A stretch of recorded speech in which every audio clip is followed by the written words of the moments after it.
So the other day on Facebook, I got this question from Austin who said, "Hey Rob, have you ever posted an article or resources of what you did whenever you had no summer plans? Turns out I've been rejected by every summer festival I applied to, so I'm trying to create alternative plans for myself." So I want to tell you about this one summer where I had been getting rejected over and over from every summer festival audition. So it was 2007, I was a sophomore in college, and throughout February and March, I had my auditions and then these rejection emails were just rolling through. So like summer festivals for an orchestral musician are like an incredible learning experience, right? You're playing with all these great musicians, all-star orchestras made up of schools from around the country and around the world. These festivals are like in Japan, Switzerland, and there's one in Germany, and there's one at Tanglewood. I always wanted to do that one. I always got rejected from that one. I just started getting really desperate. I started feeling like, what am I gonna do about this? This can't stand. Really wanted to do a festival, but I didn't get into anything. There was this one audition I took for Music Academy of the West.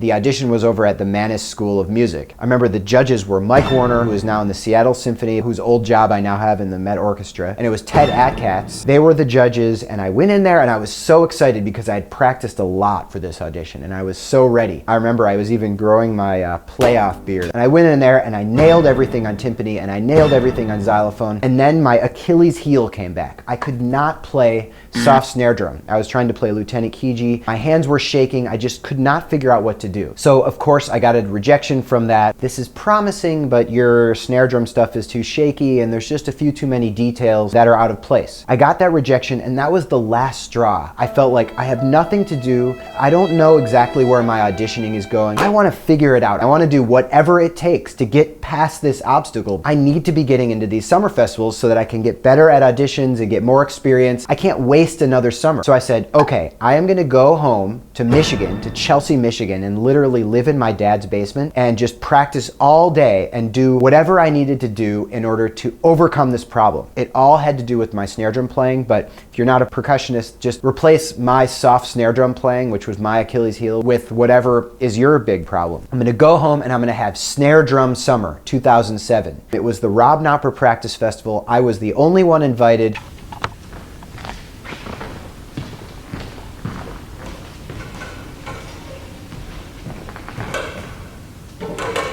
It was just me practicing in a room for 10 or 12 hours every day. People would ask me, what am I going to do this summer? And I said, well, I am going to go home to Michigan and start over on snare drum.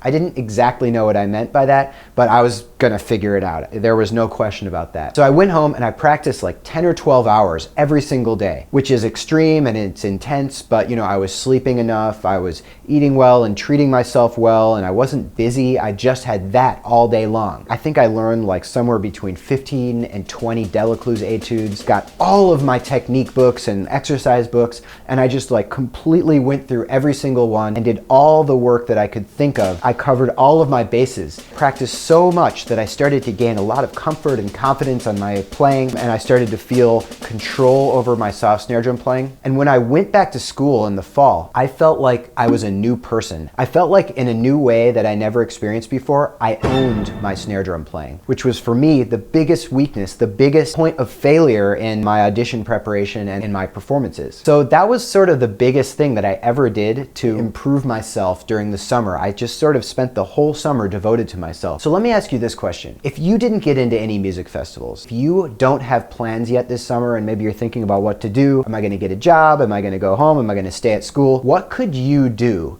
to completely dominate and overwhelm whatever your weaknesses were this year with summer festival auditions or with college auditions or whatever? What could you do that would be absolutely the most effective thing for your particular situation right now? What does your summer festival look like? Fill in the blank with your name, the U Summer Festival. What does that include? What is the ideal way you could spend the summer? If you want somewhere to get started, I put it into this sheet called the Audition Cheat Sheet. You can download that now. It's at robknopper.com/audition cheat sheet. I encourage you to download that because what it can do is you can look through my preparation process that I go through and you could say, okay, I already do that.